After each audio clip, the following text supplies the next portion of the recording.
Assalamu alaikum, j'espère que vous allez bien. Innal ladhina kafaru sawa'un alayhim.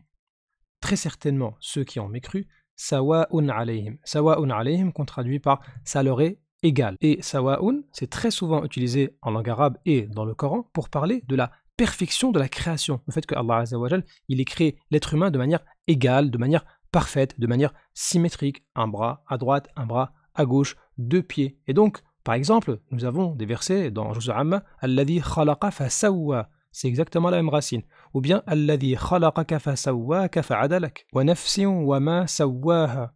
Et donc, la notion de sawa'un, c'est pour parler d'égalité. Et ici, dans le contexte, ceux qui ont mécru, très certainement, ça leur est égal. Alayhim, donc sur eux, ce mot-là on l'a déjà vu.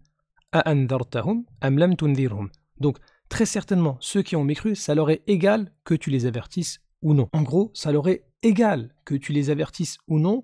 La yu'minun, ils ne croiront pas. Une personne qui recouvre la vérité, c'est donc une personne qui, de elle-même, a pris l'initiative de ne pas écouter les gens, eh bien, que tu l'avertisses ou non, il n'y aura aucun effet. Et ce type de comportement, de faire le sourd, c'est autant valable pour la grande mécréance que pour la petite mécréance. C'est-à-dire que parfois, même nous, on peut être concerné ici. Lorsqu'une personne, elle est de mauvaise foi, elle ne veut pas écouter, elle recouvre la vérité, elle recouvre les bienfaits d'Allah.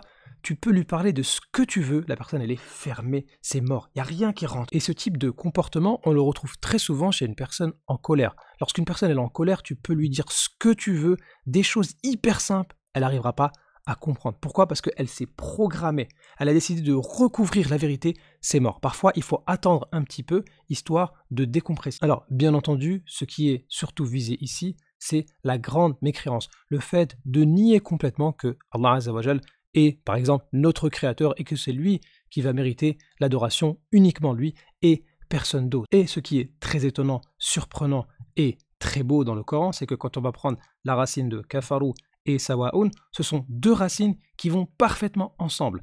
Kafara, c'est le fait de recouvrir, nier la vérité, nier les bienfaits d'Allah. Et quelle pire injustice que de nier que Allah, c'est celui qui a tout créé. Alladhi khalaqa fasawwa. Autrement dit, kafaru, ça a pour racine le fait de recouvrir. Sawa'un, ça a pour racine la perfection, la parfaite symétrie. Et donc, ceux qui vont recouvrir la vérité que c'est Allah qui a tout créé avec perfection, toute égalité, eh bien ça leur est égal que tu les avertisses ou non, ils ne vont pas t'écouter.